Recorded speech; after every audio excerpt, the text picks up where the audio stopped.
जय Hind and hello guys, स्वागत है आपका आपके अपने YouTube चैनल ज्ञानदेह होस्ट में। और इस वीडियो में मैं आपको बताने वाला हूं छत्तीसगढ़ लोक सेवा आयोग यानी कि CGPSC स्टेट सर्विस एग्जाम यानी कि SSC प्री ऑनलाइन फॉर्म 2024 से 2025 के बारे में कि कैसे आपको फॉर्म फिलअप करना है। यहां पर आपको रसन से लेकर प्रिंट तक पूरी जानकारी दी जाएगी, जिससे कि आप इस फॉर्म को बिना किसी मिस्टेक के भर पाएंगे। तो आपको वीडियो को पूरा देखना है। अगर गाइज अभी तक आपने वीडियो को लाइक शेयर नहीं किया तो कर दीजिए, क्योंकि आपके एक लाइक करने से काफी सारा मोटिवेशन मिलता है। और अगर आप चैनल के ऊपर नए हैं तो चैनल को सब्सक्राइब करके बेल आइकन ऑन कर ले, क्योंकि गाइज यहां पर जब तक इस वैकेंसी का प्रोसेस कंप्लीट नहीं हो जाता तब तक आपको सभी अपडेट दिए जाएंगे। उसके बाद में जो लिंक मैं आपको इस वीडियो के डिस्क्रिप्शन में दिया हूं, ये आप ओपन कीजिए। इसको ओपन करने के बाद आपको जानने को मिलेगा कि टोटल 246 वैकेंसी निकाली गई है। फॉर्म आप 1 दिसंबर से लेकर के 30 दिसंबर 2024 तक भर सकते हैं। कौन से डिपार्टमेंट में कितनी वैकेंसी निकाली है उसकी जानकारी आपको दी गई है। एज लिमिट आपकी 21 से लेकर के मिनिमम 28 साल है और मैक्सिमम 28 और 40 साल है, जो कि पोस्ट वाइज कैरी करती है।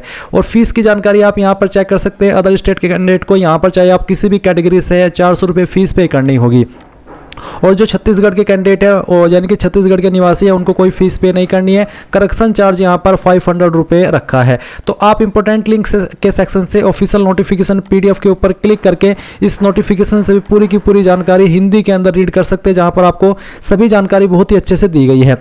अब ये जानकारी जानने के बाद में अगर आप इसमें एलिजिबल है और इंटरेस्टेड है फॉर्म को भरने के लिए, तो आप कैसे भरेंगे। आप यही इंपॉर्टेंट लिंक के सेक्शन में आएंगे और आप यहाँ पर लॉगिन लिंक या फिर लॉगिन लिंक ही ओपन करेंगे। ये ओपन करने के बाद में आपके सामने कुछ ऐसा इंटरफेस आएगा। तो यहां पर आ जाने के बाद में गाइज आपको इसमें जो रजिस्ट्रेशन है वो करना है। अगर आप इस वेबसाइट का इस्तेमाल करके पहले कोई भी फॉर्म भर चुके हैं तो डायरेक्टली आप यहां पर लॉगिन के ऊपर क्लिक करके लॉगिन कर लेंगे। पर गाइज क्योंकि आप फ्रेशर है, पहली बार इस वेबसाइट का इस्तेमाल करके कोई फॉर्म भर रहे हैं, तो आपको यहां पर इसमें पहले रजिस्ट्रेशन करना होगा। इसके लिए गाइज यहां पर अभ्यर्थी का नाम, तो जो भी नाम आपका 10th के सर्टिफिकेट के अकॉर्डिंग है और आपके आधार कार्ड के अंदर है वो आप यहां पर भरिए।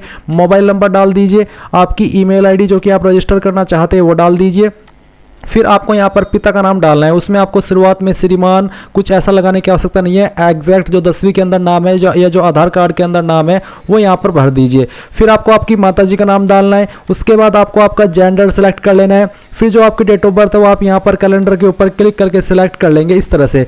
और उसके बाद में गाइज यहाँ पर पूछा कि पहचान दस्तावेज का प्रकार, तो आप यहाँ पर इसके ऊपर क्लिक कीजिए और इनमें से कोई एक आईडी आप सिलेक्ट कर लीजिए। जो भी आईडी आप सिलेक्ट करें उसके अंदर आपकी डिटेल्स वही होनी चाहिए जो कि आपने यहाँ पर भरी हो। तो कोई एक आईडी सेलेक्ट कर लीजिए। जो भी आईडी आपने सेलेक्ट की है वो आईडी का नंबर आपको यहाँ पर देना है। उसके बाद सभी जानकारी चेक करने के बाद आप यहाँ पर जनरेट OTP इसके ऊपर क्लिक करेंगे एंड देन यहाँ पर OTP आएगा आपके नंबर और ईमेल के ऊपर। जैसे आप OTP वेरीफाई कर देंगे तो आपका जो रजिस्ट्रेशन है वो कंप्लीट हो जाएगा। उसके बाद में गाइज आप यहाँ पर लॉगिन के ऊपर क्लिक करेंगे और जो आपने अभी ईमेल आईडी रजिस्टर की है वो यहाँ पर डालेंगे। आपका पासवर्ड डालेंगे जो कि आपको मैसेज के माध्यम से मिला है। और फिर आप आई एम नॉट रोबोट इसके ऊपर क्लिक करके लॉगिन के ऊपर क्लिक करेंगे। तो गाइज यहाँ पर लॉगिन करने के बाद में मेरे सामने फोटो अपलोड करने का ऑप्शन आ रहा है। तो अगर आपके सामने भी ये जानकारी आती है तो आप यहाँ पर आपका फोटो अपलोड करेंगे। इसमें कैप्चर फोटो आपको बोला है और किन चीजों का आपको ध्यान रखना है फोटो कैप्चर करते समय वो आप यहाँ पर इंस्ट्रक्शंस के अंदर पढ़ सकते हैं अच्छे से। और फिर दिए गए इंस्ट्रक्शंस के अकॉर्डिंग ही आपको यहाँ पर आपका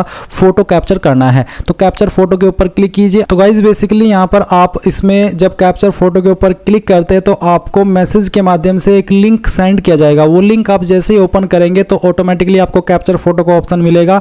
आप उसमें कैमरे की जो परमिशन है वो अलाउ करके फोटो को कैप्चर कर लेंगे। जैसे आप फोटो कैप्चर कर लेंगे तो आपका फोटो यहाँ पर आपको देखने को मिल जाएगा, जैसे कि मैं आपको यहाँ वीडियो में भी दिखा रहा हूँ। इसके बाद गाइज आप नीचे की तरफ आएंगे तो आपको यहाँ पर आपका हस्ताक्षर यानी कि सिग्नेचर अपलोड करना है। साइज आपका 100 KB से कम रहना चाहिए। तो आप हस्ताक्षर अपलोड करें, इसके ऊपर क्लिक करेंगे। फिर ड्रॉप फाइल्स टू अपलोड इसके ऊपर क्लिक करेंगे। जहां पर भी आपके साइन की फाइल है वो सेलेक्ट करेंगे, ओपन करेंगे, आपका फाइल इस तरह से अपलोड हो जाएगा। फिर आप यहां पर नीचे सेव के ऊपर क्लिक कर देंगे। अब गाइज यहां पर आपके सामने अप्लाई सेक्शन के अंदर आपकी वैकेंसी आपको देखने को मिलेगी स्टेट सर्विस एग्जाम। तो आप यहां पर अप्लाई के ऊपर क्लिक करेंगे। अप्लाई के ऊपर क्लिक करने के बाद यहां पर आपके सामने कुछ ऐसा इंटरफेस आएगा। यहां पर मेरी जानकारी पहले से भरी हुई है क्योंकि मैंने इसके ऊपर पहले भी फॉर्म को भरा है और इसलिए मेरी जानकारी पहले से सेव है। आप यहां पर आपकी जानकारी इसमें भरेंगे। तो तो कौन कौन सी जानकारी आपको इस सेक्शन के अंदर भरनी है वो आप देख लीजिए। आप यहाँ पर डेट ऑफ बर्थ भी भर सकते हैं। उसके अलावा फिर यहाँ पर नेशनलिटी के अंदर आप इंडियन सेलेक्ट कर लेंगे। आपका रिलीजन क्या है वो आपको सेलेक्ट कर लेना है। मैरिटल स्टेटस क्या है वो आप बताएंगे, मैरिड हो या फिर अनमैरिड। अगर मैरिड तो यस, नहीं तो आप नो कर देंगे। इसके बाद में गाइज आता है जन्म स्थान। तो आपका बर्थ पैलेस कौन सा है वो आपको यहाँ पर एंटर कर देना है। तो जो भी है वो आपको यहाँ पर एंटर करना होगा। इसके बाद है जन्म तिथि के प्रमाण के रूप में आपके द्वारा प्रस्तुत किए जाने वाला दस्तावेज, यानी कि किस माध्यम से आप ये प्रमाणित करना चाहते हैं कि मेरी डेट ऑफ बर्थ ये है। 10th की मार्कशीट, बर्थ सर्टिफिकेट, 12वीं की मार्कशीट या 11th मार्कशीट, तो जो भी देना चाहते हो आप सिलेक्ट कर लीजिए। फिर जन्म तिथि के प्रमाण के रूप में प्रस्तुत किए जाने वाले दस्तावेज पर दिखाया गया रोल नंबर या फिर प्रमाण पत्र संख्या क्या है। 10th की मार्कशीट दे रहे हो तो 10th का रोल नंबर, और बर्थ सर्टिफिकेट दे रहे हो तो उसका जो सर्टिफिकेट नंबर है वो आपको यहाँ पर देना होगा। फिर छत्तीसगढ़ रेसिडेंट डिटेल, तो क्या उम्मीदवार छत्तीसगढ़ का मूल निवासी है, अगर हाँ तो यस, नहीं तो आप नो करेंगे। उसके बाद मूल निवास प्रमाण पत्र में दर्शित जिले का नाम, तो कौन से जिले से है वो जिला आप सिलेक्ट कर लेंगे। और स्थानीयता आपकी क्या है, आप ग्रामीण क्षेत्र से है या फिर शहरी क्षेत्र से। अगर ग्रामीण तो आप रूरल सेलेक्ट करेंगे, अगर शहरी तो आप अर्बन। उसके बाद आती है कैटेगरी, तो जो भी आपकी कास्ट कैटेगरी है वो आपको सेलेक्ट कर लेनी है। मैं डेमो के लिए फॉर्म को भरा हूं इसलिए मैंने यहाँ पर एक रैंडम कैटेगरी ऐसे ही आपको सेलेक्ट करके दिखाई है। आप आपकी रियल कैटेगरी यहाँ पर सेलेक्ट कीजिएगा। फिर जो आपका कास्ट कैटेगरी सर्टिफिकेट नंबर है वो आप यहाँ पर डालिएगा। मैंने डेमो के लिए भरा है जो कि एक फेक है, रियल नहीं है। उसके बाद में कौन से जिले के द्वारा आपका सर्टिफिकेट जारी हुआ है वो जिला सेलेक्ट कर लेंगे। कौन से अधिकारी ने जारी किया है ये सर्टिफिकेट, जनरली तहसीलदार, नायब तहसीलदार, एसडीएम, मजिस्ट्रेट, इन पोस्ट के अधिकारी द्वारा जारी होता है। तो आपको आपका सर्टिफिकेट चेक करना है, उसके ऊपर जिस भी पोस्ट के अधिकारी ने साइन किए हैं यानी कि उनकी पोस्ट का नाम लिखा है वही पोस्ट आपको यहाँ पर लिख देनी है। उसके बाद में कौन सी डेट में जारी हुआ है वो डेट आप सेलेक्ट कर लेंगे। फिर यहाँ पर आप टिक कर देंगे। उसके बाद है कि क्या दिव्यांग है, अगर हाँ तो यस, नहीं तो आप नो करेंगे। क्या भूतपूर्व सैनिक है, अगर हाँ तो यस, नहीं तो यहाँ पर भी आपको नो करना है। फिर कुछ सवालों के आपको आंसर करने हैं, इनमें सवाल को आपको पढ़ना है और अगर वो आपके ऊपर सवाल लागू हो रहा है तो आप हाँ कर दें, नहीं तो आपको नो करना है। जैसे कि एक सवाल है कि क्या आप नगर सैनिक के रूप में सेवा कर रहे हैं, अगर कर रहे हैं तो हाँ, नहीं तो नहीं। तो इसमें मैं कुछ नहीं कर सकता। इसमें सारे चीज़ों के आंसर आपके स्टेटस के अकॉर्डिंग आप ही को करने हैं। आपको सवाल को पढ़ना है और वो अगर आप उसमें आते हैं तो हाँ कर दें, नहीं तो आपको नो करना है। तो आप इनको अपने स्टेटस के अकॉर्डिंग यस नो में आंसर कर दीजिएगा।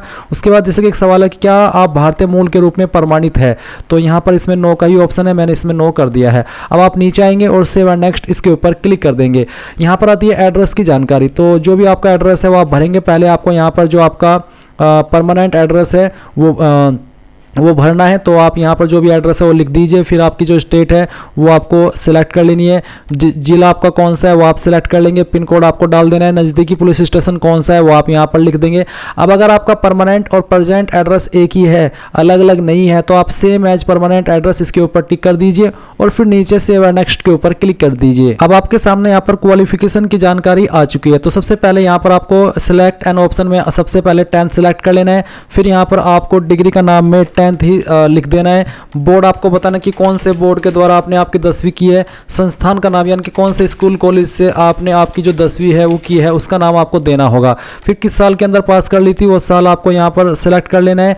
एंड उसके बाद में स्टेटस में पास सेलेक्ट करेंगे। अंकों का प्रकार मार्क्स या फिर ग्रेड, तो मेरा मार्क्स है, मैंने मार्क्स सेलेक्ट किया। फिर आपको यहाँ पर कुल अंक डालने हैं, उसमें से नंबर आपको आए थे वो यहाँ पर भर देने हैं और उसके बाद में यहाँ पर परसेंटेज आ जाएगी। फिर आप ऐड के ऊपर क्लिक करके इसको ऐड कर देंगे। जैसे ही आपकी 10th की जानकारी ऐड हो जाए आप फिर से सिलेक्ट एन ऑप्शन के ऊपर आएंगे और 12th अगर आपने की है 12th सेलेक्ट कर लेंगे। फिर आपको पाठ्यक्रम डिग्री के नाम में यहाँ पर 12th लिख देना है। फिर आपको यहाँ पर आपके बोर्ड का नाम देना है सेम वे में जैसे कि आपने अभी 10वीं की जानकारी भरी है। उसके बाद में आपको बताना कि कौन से स्कूल कॉलेज से आपने आपकी जो 12वीं है वो की है। ये बताने के बाद में आपको यहाँ पर उत्तीर्ण वर्ष सेलेक्ट कर लेना है कि किस साल के अंदर आपने पास की थी। फिर आपको बताना है आपके नंबर किसके अंदर है। अगर मार्क्स तो आप यहाँ पर टोटल नंबर भरेंगे, जो नंबर आपको आए थे वो आप यहाँ पर भर देंगे और उसके बाद ऐड के ऊपर क्लिक कर देंगे तो आपकी ये जानकारी भी ऐड हो जाएगी। फिर तीसरे ऑप्शन पर आएंगे, अगर आपने डिप्लोमा किया तो डिप्लोमा, अगर आपने ग्रेजुएशन किया तो आप ग्रेजुएशन सेलेक्ट कर लेंगे। उसके बाद में पाठ्यक्रम डिग्री का नाम कौन सा है वो आप यहाँ पर लिख दीजिएगा।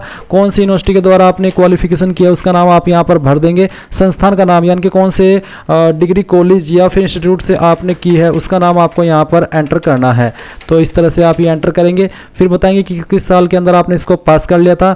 इसके बाद में आपका नंबर किसके अंदर है, अगर मार्क्स तो आप यहाँ पर मार्क्स भरेंगे, फिर आपको टोटल नंबर डाल देने हैं, कितने नंबर आपको आए थे वो यहाँ पर भर देने हैं, परसेंटेज आ जाएगी और ऐड के ऊपर क्लिक करके आप इसको ऐड कर देंगे। अगर आपके पास पीजी डिप्लोमा है, पोस्ट ग्रेजुएशन है, एमफिल है, जो भी है वो आप यहाँ पर सेलेक्ट कर ले, नहीं तो सिंपल इसमें ग्रेजुएशन तक की ही क्वालिफिकेशन मांगी है। अब आप नीचे की तरफ आएंगे, इसके ऊपर टिक करेंगे और नेक्स्ट कर देंगे। नेक्स्ट के बाद में पूछेगी आपके पास कोई एक्सपीरियंस है, अगर हाँ तो यस, नहीं तो आप नो करेंगे, यहाँ पर टिक करेंगे और उसके बाद में आप पहले तो उसको सेव कर दीजिएगा।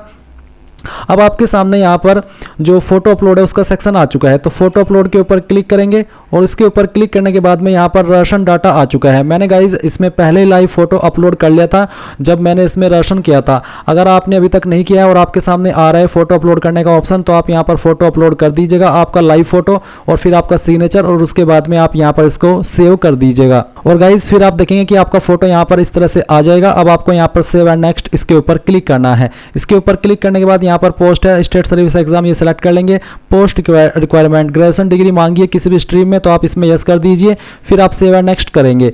इसके बाद में नेम, तो जो भी आपका नाम आपने फॉर्म के अंदर भरा है वो आप यहाँ पर भरिए और सेव एंड नेक्स्ट कर दीजिए।